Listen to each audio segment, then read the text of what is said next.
Optimal Development Digest. February 2020. Article 2. Taking Care of the Caregiver.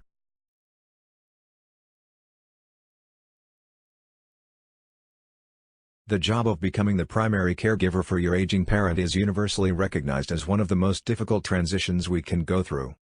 To start with, it's hard to go through the reversal of parent and child. All your life, mom or dad were the strong ones. They were the ones you ran to for help and who were always there to tell you, "It's okay. Everything will be all right." But now as your parent ages and you have to witness their expiration mentally and physically, you realize that everything may not be all right.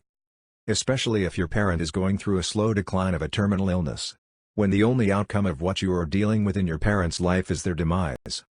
That makes it tough to stay upbeat, creative and proactive about how to handle life's daily challenges.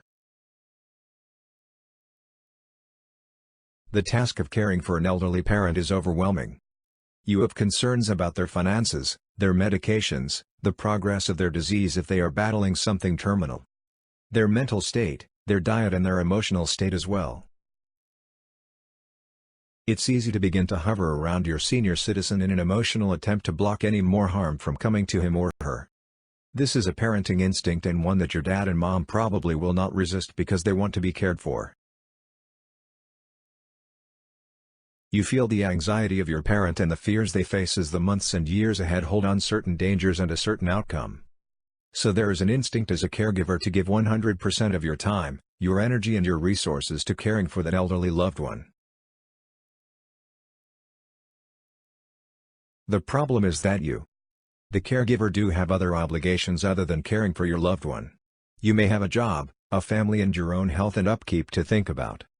So, it's a good idea for you, the caregiver, the family of the caregiver and even the one being cared for, to keep your eyes open for caregiver burnout.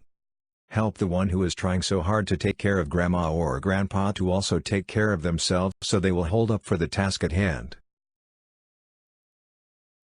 Underlying much of the intensity of effort many caregivers put out to help their aging or ailing parents is guilt. Guilt can be a powerful force that feeds on itself in an unhealthy way.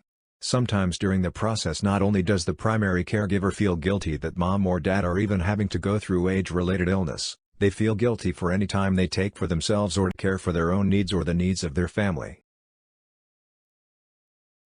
Caregiver burnout can result in decline in health in the caregiver and eventually may lead to changes in attitude about the task of caregiving and in some cases a nervous breakdown. Symptoms include poor sleep and eating habits in the caregiver. A possible increase in drinking to help settle the nerves and an inability to think about anything else than what mom or dad needs. If you see these symptoms in yourself or someone you know and care about who may be suffering from caregiver burnout, act fast to get them some help. They need to realize that taking care of themselves is part of the task of caring for their aging parents. It may even be a situation that calls for a talk with the caregiver along with the one being cared for. If that senior citizen can see that they need to encourage their caregiver to go be with family, get some rest, see a movie and forget the responsibilities of caregiving for a while. That respite from the stress can do a world of good for that important person in their lives. End of article. May love bless you all. Here's to your good health.